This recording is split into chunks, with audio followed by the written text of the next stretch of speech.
warahmatullahi wabarakatuh. Di sini saya akan menjelaskan materi tentang media berbasis video. Media video menurut C. Piriana tahun 2007, media video adalah media yang menyajikan audio dan visual yang berisi pesan-pesan pembelajaran, baik yang berisi konsep, prinsip, prosedur, teori aplikasi, pengetahuan untuk membantu pemahaman terhadap suatu materi. Pembelajaran terhadap suatu materi pembelajaran. Menurut Hujair Al-Hasanaki tahun 2009 menyatakan bahwa media video adalah seperangkat alat yang dapat memproyeksikan gambar bergerak yang merupakan paduan antara gambar dan suara membentuk karakter sama dengan objek aslinya. Jadi kesimpulannya, media video adalah media audiovisual yang dapat digunakan untuk menyalurkan pesan serta dapat merangsang pikiran dan perhatian siswa sehingga dapat mendorong terjadinya proses pemahaman terhadap materi, yaitu sejarah singkat media video pembelajaran. Sejarah media video ini diawali pada era Rile Bisu tahun 1983 sampai 1917. Film cerita sejarah itu sangat berkembang. Pada masa itu kebanyakan usaha-usahanya awal pembuatan film membuat film cara bergambar, hingga akhirnya seorang ilmuwan yaitu Edison memikirkan bahwa orang-orang itu butuh gambar untuk mendengar rekaman suara. Akhirnya, asisten Edison yaitu Thomas Dickson mengadakan percobaan dengan film bersuara sebelum tahun 1895 karena kebanyakannya sistem sebelumnya menggantungkan player rekaman dikoordinasikan dengan film. Mereka berhasil menciptakan film-film cerita pendek yang disebut The Vitaphone Preludes. Film-film Utapon keempat mampu melampaui ketenaran The Jusinger pada tahun 1927 hingga akhirnya pada masa sudah mulai terdapat film yang dikolaborasikan dengan suara dan musik. Hingga akhirnya sampai sekarang bermunculan film-film dengan genre yang beragam, mulai dari drama, action, horor. Jadi kesimpulannya, hal itu yang kemudian menjadikan cikal bakal terciptanya alat-alat canggih berupa media audiovisual atau media video. Ini gunanya untuk mengakomodasikan perkembangan media video,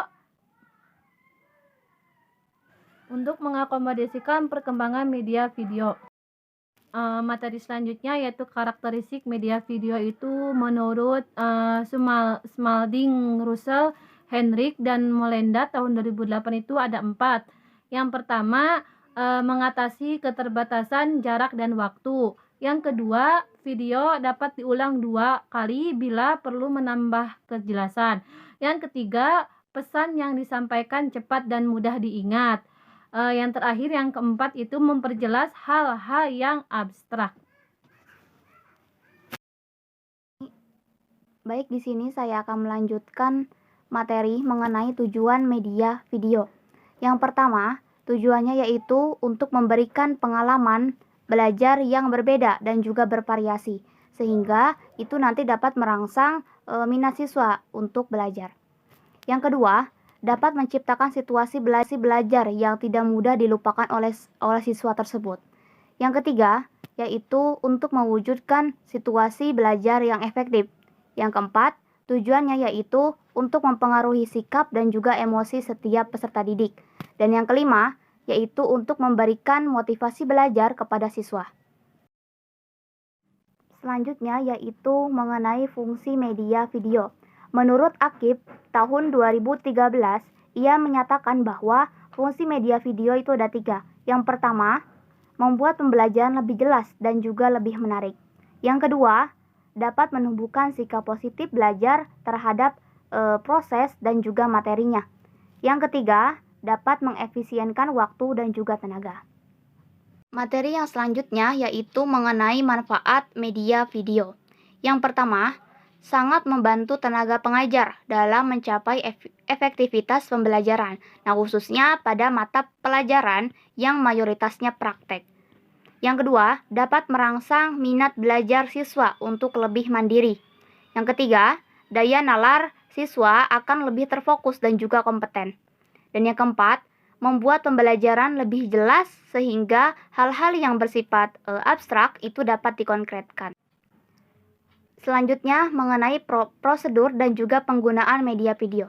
Nah, menurut Batubara dan juga Aryani tahun 2016, ia menyatakan bahwa seorang guru itu hendaknya memperhatikan beberapa hal. Yang pertama, harus menyiapkan dulu media video yang akan ditonton peserta didik.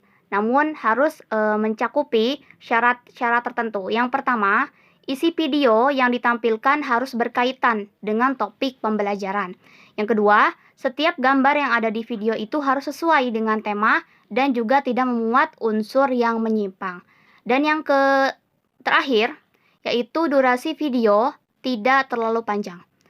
Nah, adapun catatan yang perlu kita perhatikan sebagai calon, insya Allah menjadi calon tenaga pendidik, kualitas teknis program video yang nanti digunakan itu harus dalam keadaan baik.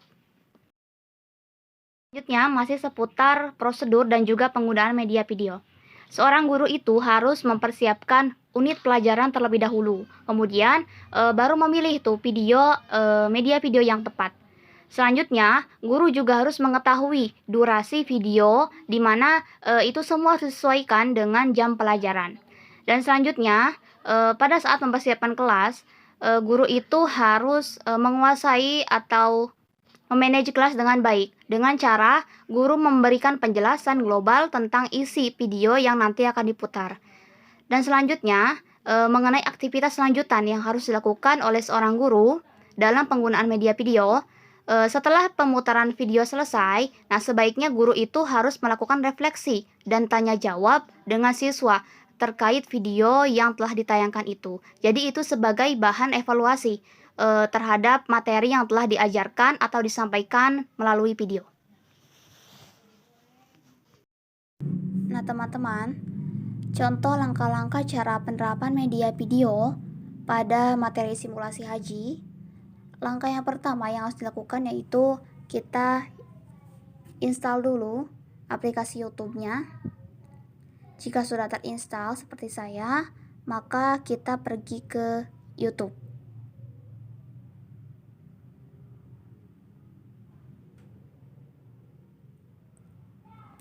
Lalu setelah itu, kita ketik simulasi haji, kita searching di YouTube, lalu akan muncul tampilan seperti ini.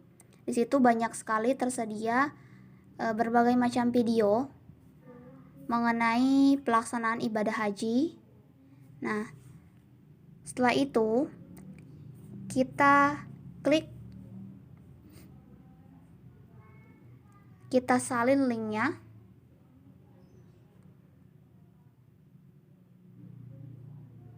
Ketika kita sudah salin linknya, maka kita pergi ke Google.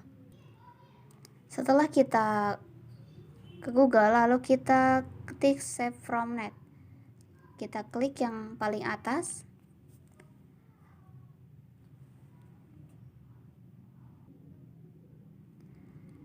Lalu kita pastekan link yang tadi kita telah salin.